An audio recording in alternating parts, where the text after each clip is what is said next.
आज के स्टूडेंट्स के पास एक ऐसी टेक्नोलॉजी है जो कुछ सेकंड्स में क्वेश्चंस के आंसर दे सकती है, नोट्स बना सकती है और आइडियाज दे सकती है और डिफिकल्ट टॉपिक्स को एक्सप्लेन भी कर सकती है। लेकिन एक प्रॉब्लम भी है, हम एआई को स्मार्टली यूज करने के बजाय कभी-कभी उसे अपने ब्रेन यूज करने के लिए ही दे देते हैं। और अगर आप स्टूडेंट हैं तो ये मिस्टेक आपकी लर्निंग को सीरियसली अफेक्ट कर सकती है। आज मैं आपको एक सिंपल आइडिया बताना चाहता हूँ। 2K26 में एआई से कंप्लीट करने की जरूरत नहीं, you need to learn how to use it. सबसे पहली मिस्टेक है एआई से डायरेक्ट आंसर मांगना। आप क्वेश्चंस देखते हो और तुरंत एआई से कहते हो give me the answer. Answer मिल गया, आपने कॉपी भी कर लिया, लेकिन क्या आपने एक्चुअली सीखा? Probably not। इसका बेटर मेथड क्या है? एआई को आंसर मशीन मत बनाओ, make it your learning assistant. अगर कोई मैथ्स का क्वेश्चन डिफिकल्ट है, पहले खुद सॉल्व करने की कोशिश करो, फिर एआई से कहो give me a hint. Direct answer नहीं, हिंट। अगर कोई फिजिक्स का कॉन्सेप्ट समझ नहीं आ रहा, एआई से सिर्फ डेफिनेशन मत पूछो, कहो explain this concept in simple words and give me an example. फिर खुद से एक्सप्लेन करो। यहाँ एक इम्पोर्टेंट डिफरेंस है, एआई आपके लिए थिंकिंग करे या एआई आपको बेटर थिंकिंग करना सिखाए। Choose the second one. दूसरी मिस्टेक है एआई से नोट्स बनाकर बस रीड करना। ब्यूटीफुल नोट्स देखने में अच्छे लगते हैं, लेकिन लर्निंग सिर्फ नोट्स देखने से नहीं होती। इंस्टेंट एआई से अपने टॉपिक के क्वेश्चंस बनवाओ, फिर बुक बंद करो और खुद आंसर दो। This is where real learning starts. तीसरी मिस्टेक है हर चीज के लिए एआई पर डिपेंड करना।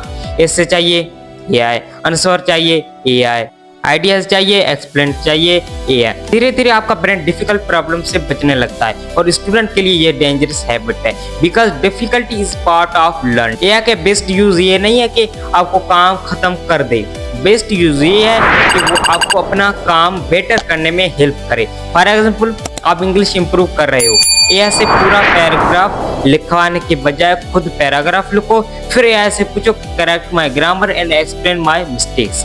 अब आप सिर्फ आंसर नहीं ले रहे, आप अपनी मिस्टेक्स भी समझ रहे हो। इसी तरह अगर आप प्रेजेंटेशन प्रिपेयर कर रहे हो, एआई से पूरा स्पीच कॉपी मत करो, पहले अपने आइडियाज लिखो, फिर एआई से स्ट्रक्चर इंप्रूव कराओ, फिर उसे अपने वर्ड्स में प्रेजेंट करो। और एक और इम्पोर्टेंट रूल, एआई की हर इंफॉर्मेशन को ब्लाइंडली बिलीव मत करो, एआई भी मिस्टेक्स कर सकता है, इसलिए इंपॉर्टेंट इंफॉर्मेशन को वेरीफाई करो, specially facts, statistics, laws and current information. Don't just ask is this correct, ask yourself how do I know this is correct. ये हैबिट सिर्फ एआई के लिए यूजफुल नहीं, ये आपकी क्रिटिकल थिंकिंग इंप्रूव करेगी। और फ्यूचर में चाहे आप लॉयर बनो, डॉक्टर बनो, इंजीनियर बनो या एंटरप्रेन्योर, क्रिटिकल थिंकिंग आपकी इंपॉर्टेंट स्किल्स में से एक होगी। मैं खुद भी स्टूडेंट हूँ, मैं 10th क्लास में हूँ और मैं एआई को अपनी स्टडीज में यूज करना चाहता हूँ, लेकिन एक रूल के साथ, AI should make me better, not dependent.